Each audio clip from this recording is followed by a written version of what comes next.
इस सरकार की सबसे महत्वपूर्ण चीज़ ये है कि हमारे किसी भी जनमानस से पूछ लीजिए, किसी भी गांव में जा करके मैंने देखा हुआ है, अगर 100 लोग रहते हैं, सब प्रभावित हुए हैं, सबको चीज़ें मिली हुई हैं, सब लाभान्वित हुए हैं आज की डेट में। वो कोई भी हमारी पार्टी में ऐसा कुछ नहीं, निष्पक्ष चुनाव हुए हैं और पूरी वीडियोग्राफी के साथ। ने घर में नहीं बैठे, बराबर निरीक्षण करते रहे, अस्पतालों का निरीक्षण, आइसोलेशन सेंटर का निरीक्षण, जहाँ पे क्वारंटाइन सेंटर है वहाँ का निरीक्षण, और किसको राशन मिल रहा है नहीं मिल रहा है, प्रतिदिन उनकी टीम है, 9 टीम है और 11 टीम है, उसको बैठ करके। चुनाव लड़ने का मुद्दा क्या था? चुनाव लड़ने का मुद्दा ये था कि जो है हम चुनाव जीतेंगे तो हम अच्छा कार्य करेंगे और विकास का काम करेंगे। अब ये आपने चुनाव जीत लिया है तो आप सबसे पहले ऐसा क्या करना चाहेंगे अपने क्षेत्र के हिसाब से कि आपके क्षेत्र में सबसे ज़्यादा कमी है आपको महसूस हो रही है?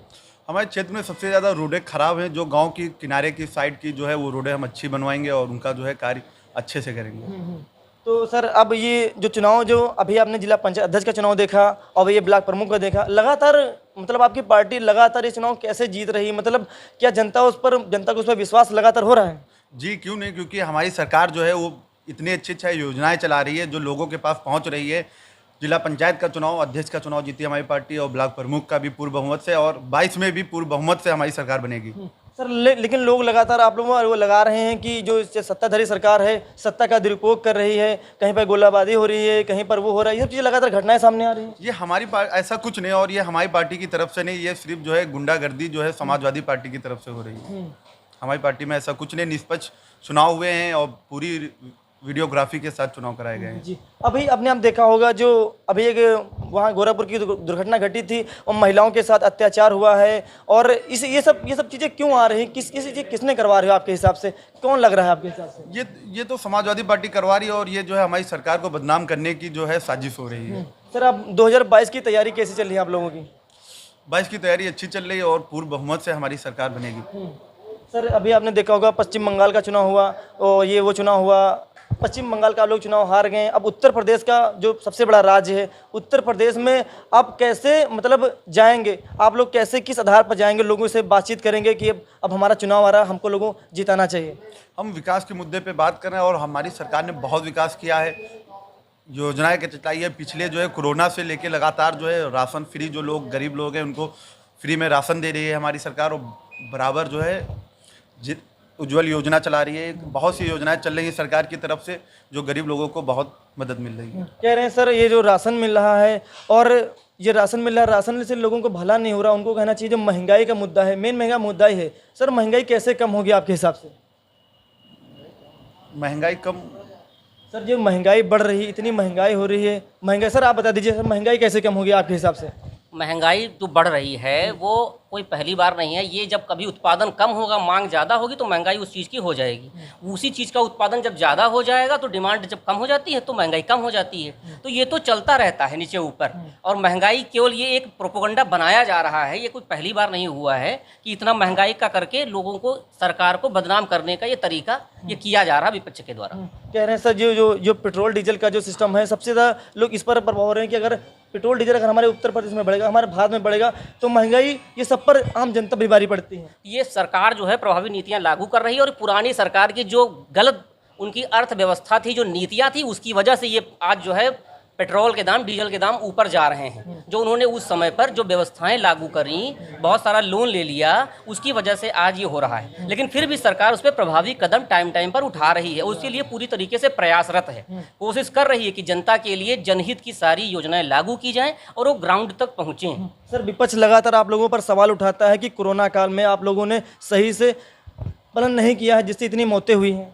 कोरोना काल में जब आप समझिए भारत में हमारा एक छोटा सा मास्क लगाने के लिए पुलिस लगानी पड़ रही है, ये तो आपको स्वयं लोगों को समझना चाहिए मास्क लगाना है। प्लस सरकार ने बहुत सारी व्यवस्थाएं की, हमारे माननीय योगी जी ने घर में नहीं बैठे, बराबर निरीक्षण करते रहे, अस्पतालों का निरीक्षण, आइसोलेशन सेंटर का निरीक्षण, जहाँ पर क्वारंटाइन सेंटर है वहाँ का निरीक्षण, और किसको राशन मिल रहा है नहीं मिल रहा है, प्रतिदिन उनकी टीम है, 9 टीम है और 11 टीम है, उसको बैठ करके निरीक्षण करते थे, निर्देश देते थे कि भाई क्या कोई समस्या नहीं होनी चाहिए, हमारी जनता है और जनता को समस्या नहीं होनी चाहिए, उस तक सारी सुविधाएं पहुंचनी चाहिए।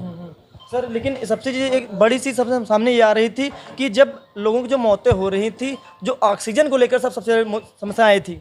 ऑक्सीजन देखिए, एकदम से कोई भी चीज़ अगर एकदम से कोई समस्या हो जाती है, किसी के घर में 10 लोग हैं तो जो शौचालय बने होते हैं 10 नहीं होते हैं। शौचालय तो एक ही या 2 होते हैं ना, एक साथ सबके पेट अगर 10 के खराब हो जाएं तो कहा कि 10 शौचालय होंगे क्या। लेकिन हाँ, हमारी सरकार ने पूरी व्यवस्था करी है, पूरी इंतजाम किए हैं। ये केवल विपक्ष का एक प्रोपोगंडा था कि ये व्यवस्था नहीं, अस्पताल में एडमिट नहीं हो रहे हैं, सुविधाएं नहीं दे पा रहे हैं। आज आप देख लीजिए, आपके DRDO ने अस्पताल बनाया, हज हाउस में बना हुआ है, जगह जगह सुविधाएं हैं और ऑक्सीजन प्लांट भी लगाए गए। यहाँ तक केंद्र सरकार ने कितनी सुविधा दी है, जगह जगह व्यवस्थाएं लगा रही हैं।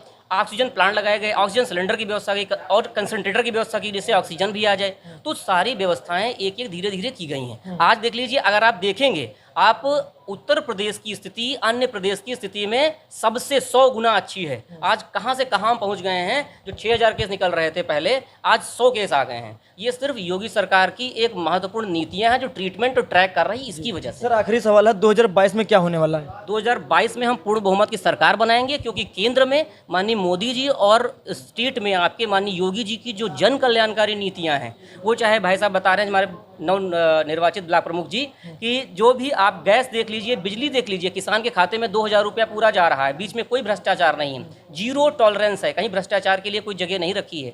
और सरकार ने पूरे प्रयास किए हैं कि हर जनता तक राशन भी मुफ्त में जा रहा है, 1 महीने में 2 बार राशन भी मिल रहा है। और उनको जितनी भी आप देख लीजिए, सड़क वो भी बनवाई जा रही हैं, या और हाईवे भी बनवाए जा रहे हैं, और भी अभ्युदय योजना भी आई हुई है। इनकी एक योजना नहीं है, आप समझिए दीनदयाल उपाध्याय ज्योति योजना भी चल रही थी। इतनी बहुत सारी योजनाएं चल रही हैं जिसके अंतर्गत लोग लाभान्वित हो रहे हैं और उनको लाभ मिल रहा है। और इस सरकार की सबसे महत्वपूर्ण चीज़ ये है कि हमारे किसी भी जनमानस से पूछ लीजिए, किसी भी गाँव में जा करके मैंने देखा हुआ है, अगर 100 लोग रहते हैं, सब प्रभावित हुए हैं, सबको चीज़ें मिली हुई हैं, सब लाभान्वित हुए हैं आज की डेट में। वो कोई भी योजना मिली हो, किसी को किसान सम्मान निधि मिली, किसी को उज्ज्वला मिला है, किसी को सौभाग्य योजना मिला है, किसी को दीनदयाल उपाध्याय योजना मिला है, सबको लाभान्वित सब लोग हुए हैं, A to Z।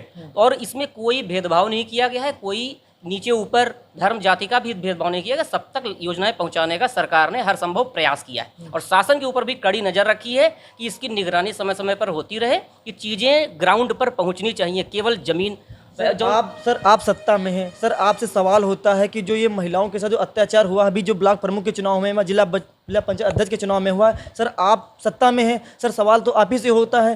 तो सर ये चीज़ें कहीं ना कहीं आप पर ज़्यादा प्रभाव डालती हैं कि आप सत्ता में, आपने पुलिस प्रशासन का सही काम नहीं किया होगा, ये चीज़ें सर आप पर डिपेंड करती हैं। आपने शायद अभी देखा होगा, सीतापुर में एक ऐसा ही कांड हुआ था, महिलाओं से कुछ अभद्रता हो गई होगी। माननीय योगी जी ने सख्त निर्देश देकर के पूरे थाने को सस्पेंड कर दिया है कि महिलाओं के प्रति अगर कहीं भी अभद्र भाषा का इस्तेमाल हो या कोई गलत व्यवहार होता है तो उसको छोड़ा नहीं बख्शा नहीं जाएगा, उसके खिलाफ कानून अपनी सख्त कार्यवाही करेगा।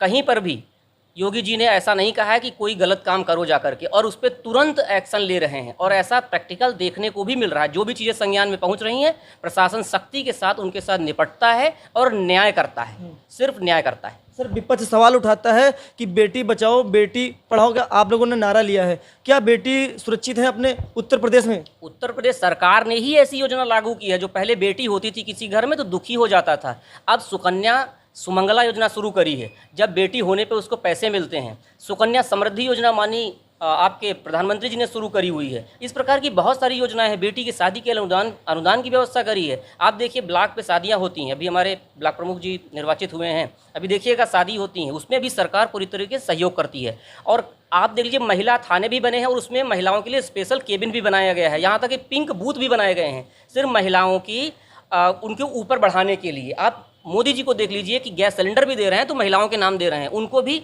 सम्मान से जीने का हक है और उनको पूरी तरीके से सुरक्षा भी दी जा रही है। पूरे प्रयास किए जा रहे हैं और हर संभव प्रयास किया जा रहा है, कहीं से किसी का अहित नहीं होना चाहिए। ये हित करने के लिए सरकार बनी हुई है, जन कल्याण के लिए बनी हुई है और घर घर योजनाएं पहुँचें, इसका हर संभव